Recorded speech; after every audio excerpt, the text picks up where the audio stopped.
네, 할렐루야. 우리 모두에게는 항상 하나님께서 예비하신 것이 있는데 영광의 멸류관 줄로 있습니다. 그래서 우리가 하나님께로부터 받을 상 아니겠습니까?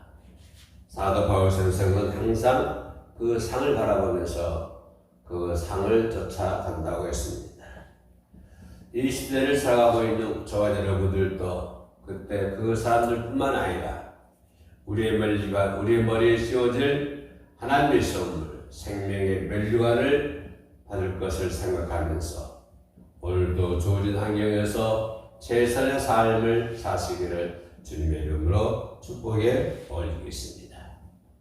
방금 우리가 노래했던 것처럼 죽으면 죽으리라고 하는 그런 고백이 있어야 될 줄로 믿습니다. 주님은 말씀하기를 죽고자 하는 자는 살 것이요 살고자 하는 자는 죽을 것이다 라고 말씀을 해주셨습니다. 주님의 영광을 위하여 죽으면 죽으리라고 하는 그러한 결단과 그러한 뜨거운 열정과 그러한 마음을 가지고 이 세상을 살아간다고 한다면 우리는 분명 다시 사는 역사가 일어날 줄로 믿습니다. 왜냐하면 저희들은 하나님의 자녀이기 때문에 그렇습니다. 왜냐하면 저희들은 하나님께로부터 사랑이 넘치도록 사랑받는 하나님의 종들이기 때문에 하나님께서 저희들이 어딜 가든지 불꽃 같은 눈동자로 지켜주시고 보호해 주시고 또한 성령께서 역사하셔서 저희와 여러분의 머리 위에 생명의 멸류관을 쓸 수 있도록 반드시 하나님께서 이끌어 주실 줄로 믿습니다. 그러면 우리는 오직 순종함으로 오직 아멘함으로 하나님의 말씀에 따라 순종하며 걸어가는 오늘 하루가 되고 내일도 되고 우리의 인생이 반드시 되어야 될 줄로 믿습니다. 인간의 삶이라 하는 것은 삶의 의미가 아니라 왜 사느냐 하는 것이 문제 아니라 인간이 누려야 하는 권리를 인간의 삶이다. 나는 이렇게 표현을 하고 싶습니다.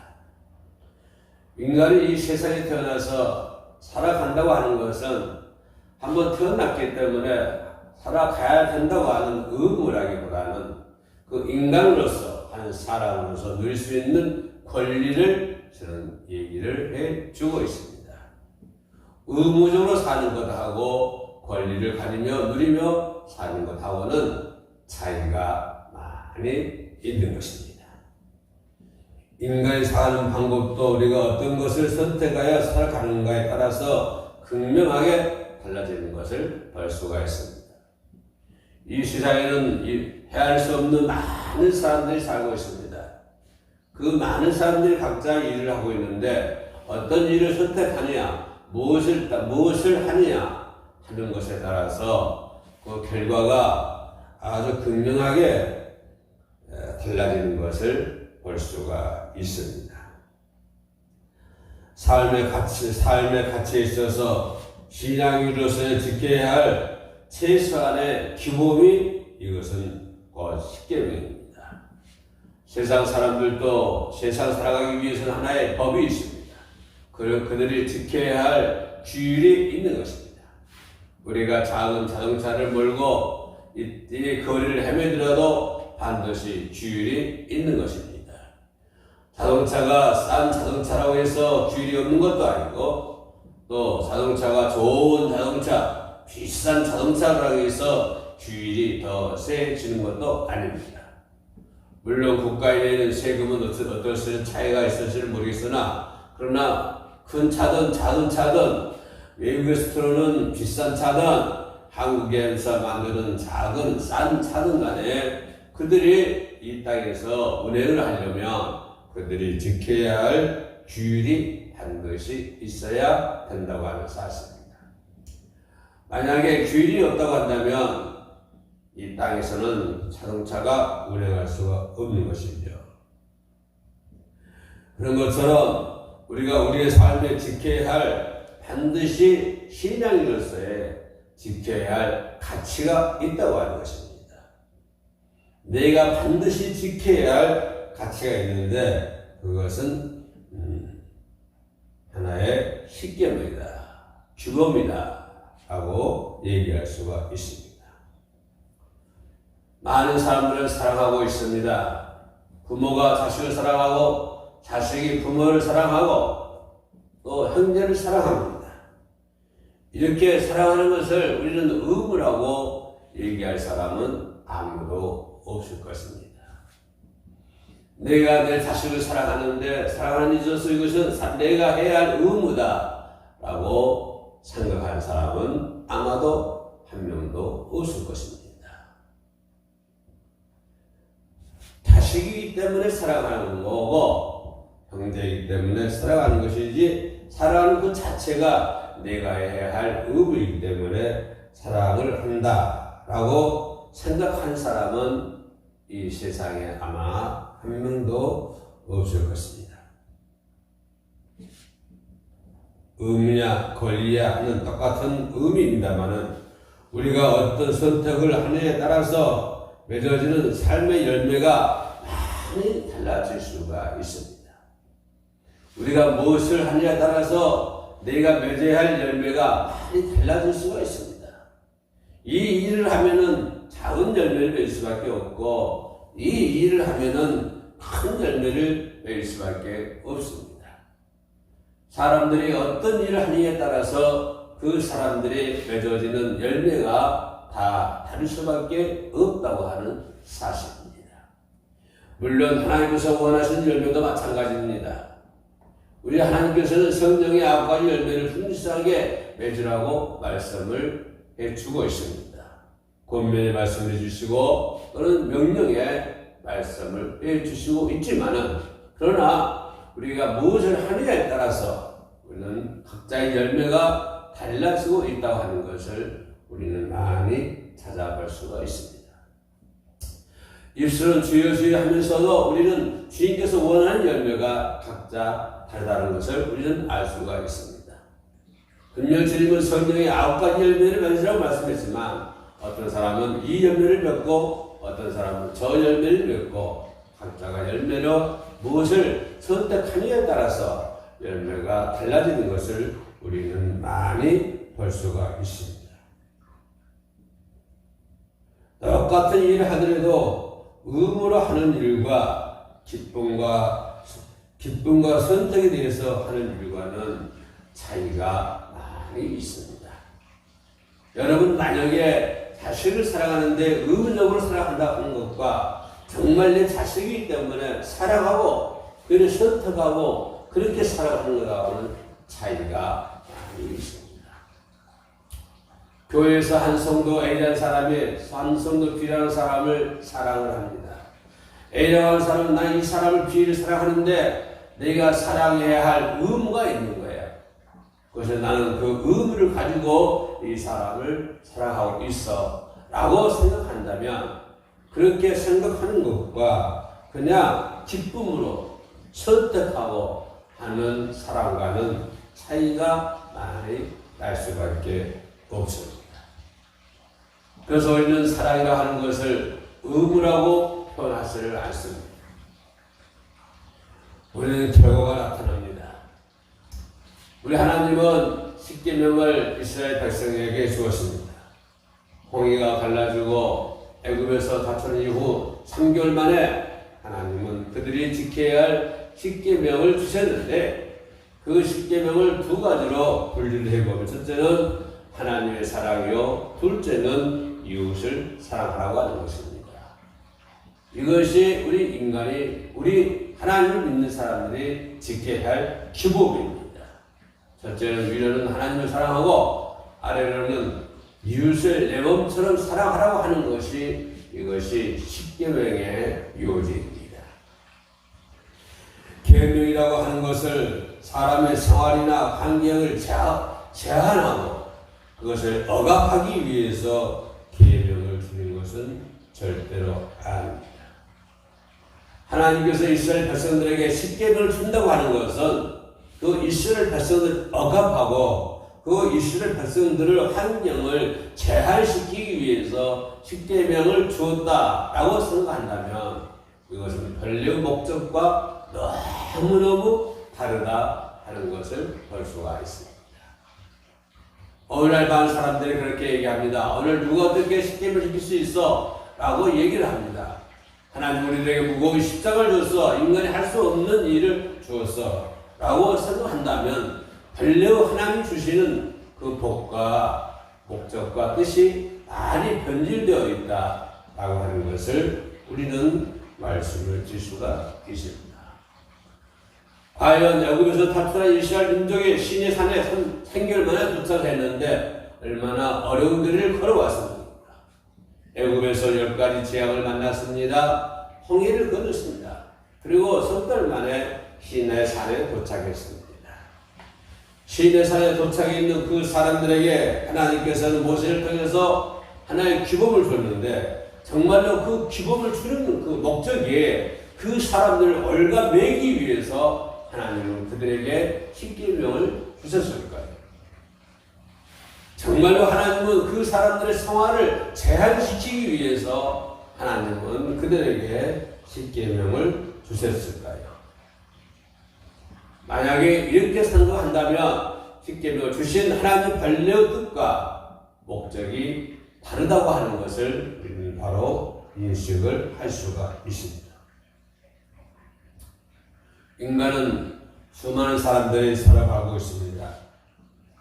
우리나라만 하더라도 수천만 명의 사람들이 살아가고 있습니다. 그 사람들이 살아가려면 하나의 규칙과 내용들이 반드시 있어야 됩니다.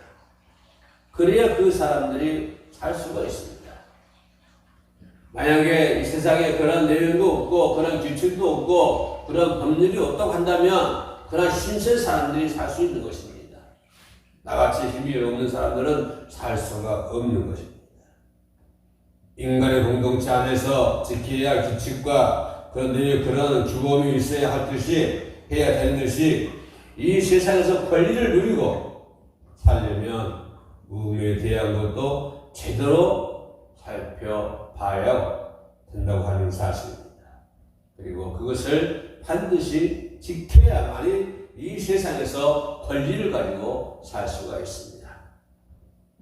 저는 처음에 인간의 삶의 의무냐 안 그러면 인간의 권리냐 라고 하는 문제에 대해서 말씀을 해드렸습니다.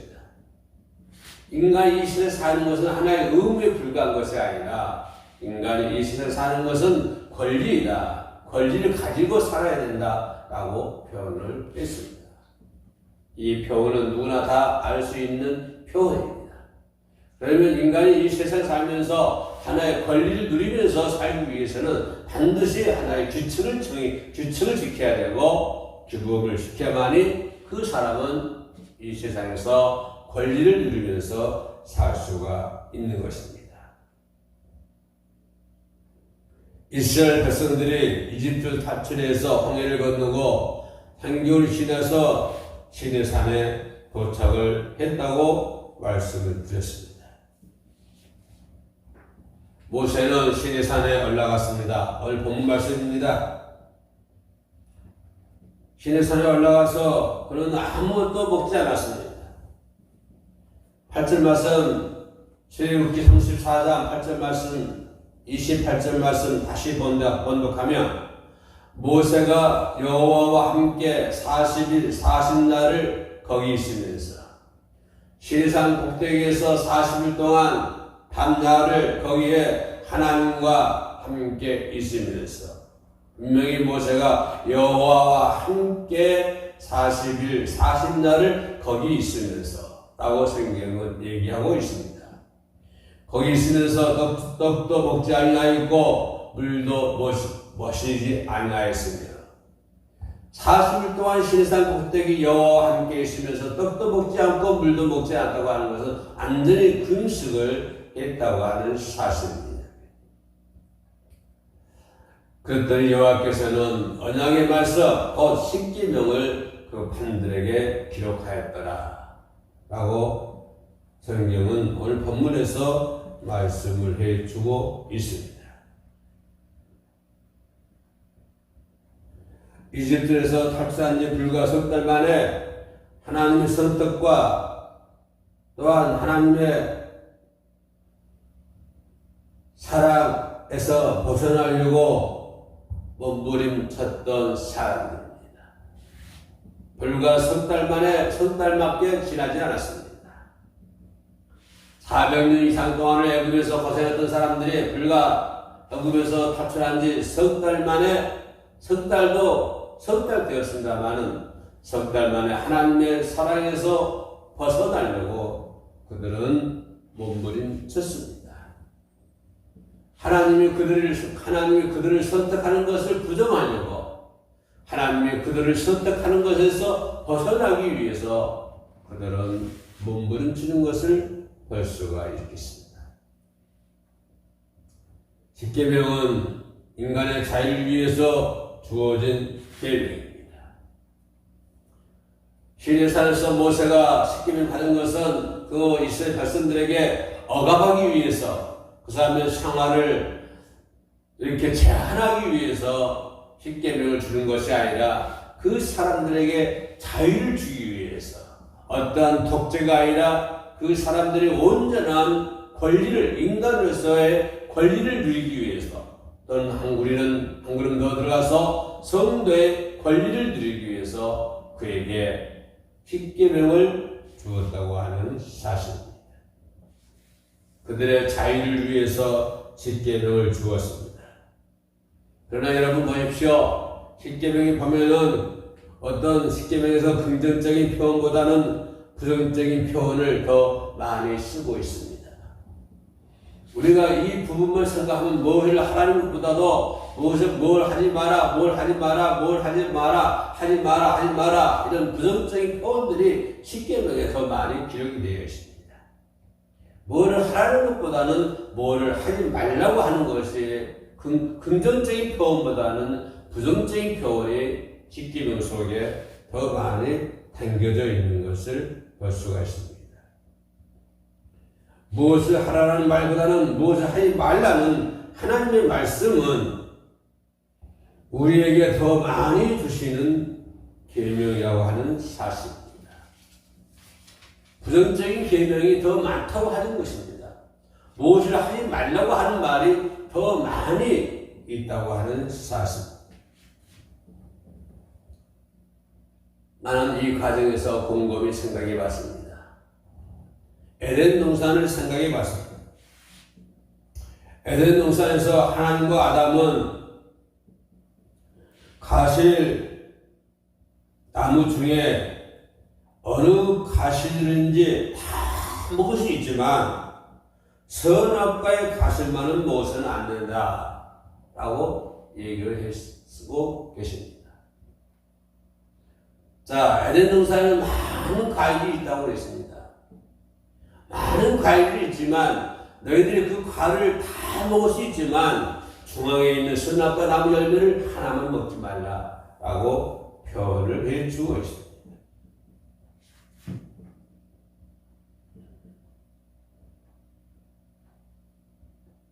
선악과의 가실만을 먹어서는 안 된다고 하는 부정적인 명령을 내리고 있습니다. 다 먹을 수 있지만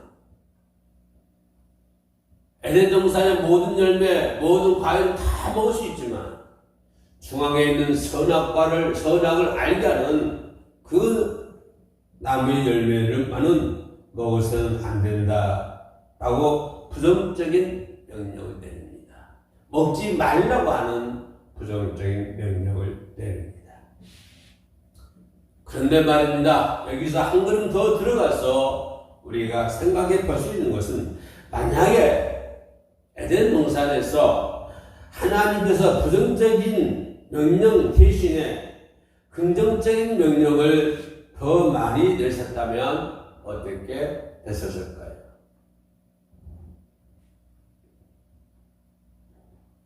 십계명은 인간의 원초적인 생활 율입니다. 십계명이 인간의 자유를 존중하고 인간의 자유가 바르게 행사할 수 있도록 인간에게 주어진 것입니다. 반드시 우리가 지켜야 할 하나의 규율이요 법률입니다. 우리를 올가매기 위해서 하나님은 우리들에게 법을 주시는 것은 아닙니다. 우리 믿는 사람들이 계명을 지키다고 하는 것은 캄캄한 어둠 속에 등불을 들고 가는 것과 똑같습니다. 하나님의 말씀에 순종하지 않는 사람은 어두운 길에 걸어가는 것과 같습니다.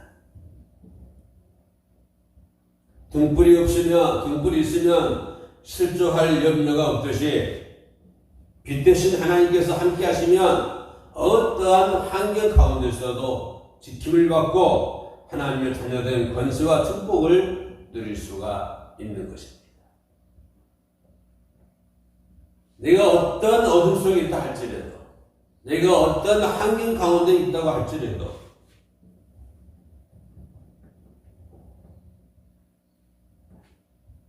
빛 대신 하나님께서 함께 하신다면 우리는 분명히 하나님께서 우리의 모든 것을 지켜주실 줄로 믿습니다. 우리의 가정을 지켜주시고 이 나라 이 민족을 지켜주실 줄로 믿습니다. 하나님께서 이스라엘 백성들에게 십계명을 주신 것은 당시에 그 사람들에게만 주는 것이 아니라 오늘 이 시대를 살고 있는 저와 여러분들에게도 똑같은 하나님의 명령입니다. 그것은 나를 위해서가 아니라 하나님의 사랑과 하나님의 축복을 받기 위함이다 라고 하는 것입니다. 많은 사람들 하나님 말씀에 순종하십시오. 하나님의 말씀에 순종하십시오 라고 얘기합니다. 하나님의 말씀에 순종하라고 하는 것은 하나님의 여러분의 상황을 제한하기 위해서 그런 것은 아닙니다. 반드시 우리가 지켜야 할 규범이요, 반드시 지켜야 할 규율입니다. 왜 그러냐면 그것이 곧 하나님의 사랑과 그것이 곧 하나님의 축복이기 때문에 그렇습니다. 그것이 하나님의 자녀가 되고 권세가 되고 축복을 누릴 수 있기 때문에 우리는 하나님의 말씀을 순종하라고 말씀해 주고 있습니다. 우리가 어떻게 하면 하나님의 만나서 응답받고 축복받을 수가 있겠습니까? 우리가 어떻게 하면 우리 하는 일이 편안해지고 행복한 삶을 누릴 수 있겠습니까? 하나님은 그와 같은 것을 하기 위해서, 그와 같은 가정을 만들기 위해서 저희들에게 십계명을 주셨다고 하는 것입니다. 그러므로 십계명을 주신 것은 하나님의 사랑입니다. 세상의 각 나라마다 법이 있듯이 하나님 나라에도 하나님께서 정해놓으신 영계의 법이 있습니다. 이 법을 우리가 준수해야 됩니다. 예수 그리스도를 영접하고 하나님의 자녀된 권세를 받고 천국의 시민권을 얻은 사람이라면 당연히 우리는 하나님의 법을 지켜야 되고 하나님의 말씀에 순종해야 된다고 하는 사실입니다. 하나님의 사람이라고 한다면 하나님의 말씀에 순종해야 된다고 하는 것입니다. 그래야만 우리는 하나님의 사람이 될 수 있고 우리가 아무리 어려운 길 가운데 있다 할지라도 하나님께서 우리들을 지켜주시고 보호해 주시고 인도해 주실 줄로 믿습니다.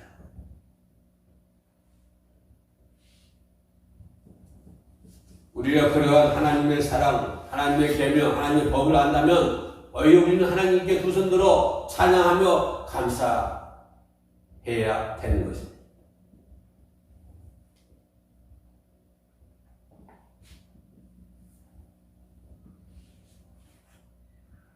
하나님께서 계명을 주신 것은 이를 지키지 않는 사람을 벌하기 위해서 하나님을 계명을 지키는 것이 아닙니다.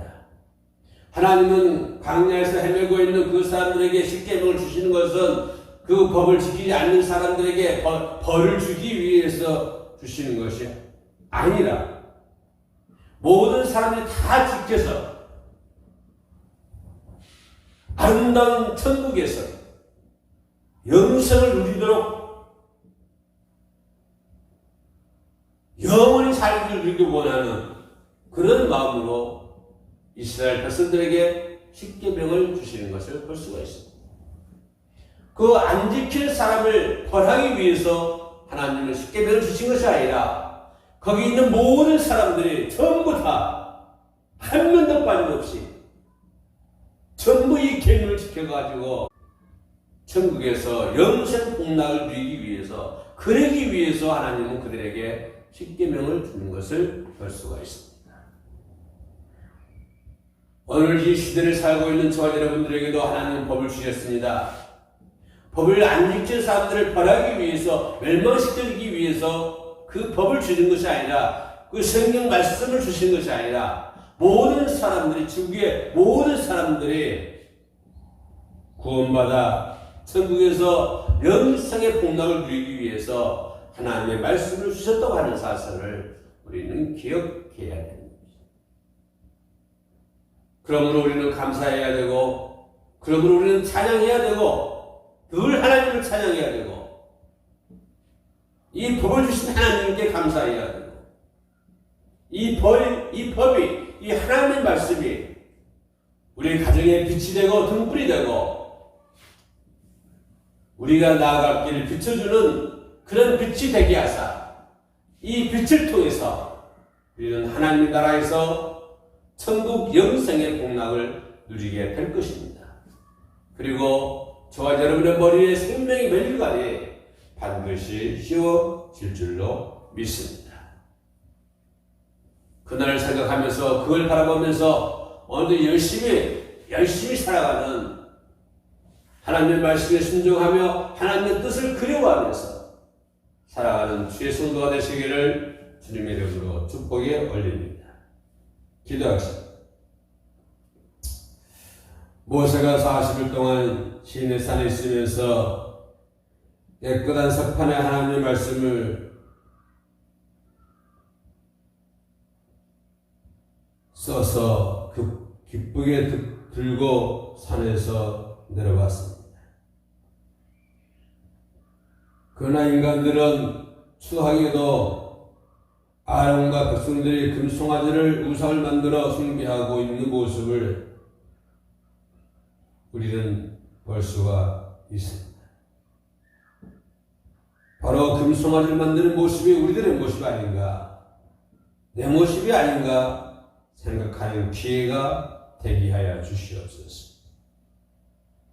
하나님의 석판을 환영하고 두 손을 받드는 저희들이 될 수 있도록 도와주시옵소서. 그러한 지혜와 명철함을 저희들에게 허락하여 주옵소서. 예수님의 이름으로 기도드립니다. 아멘.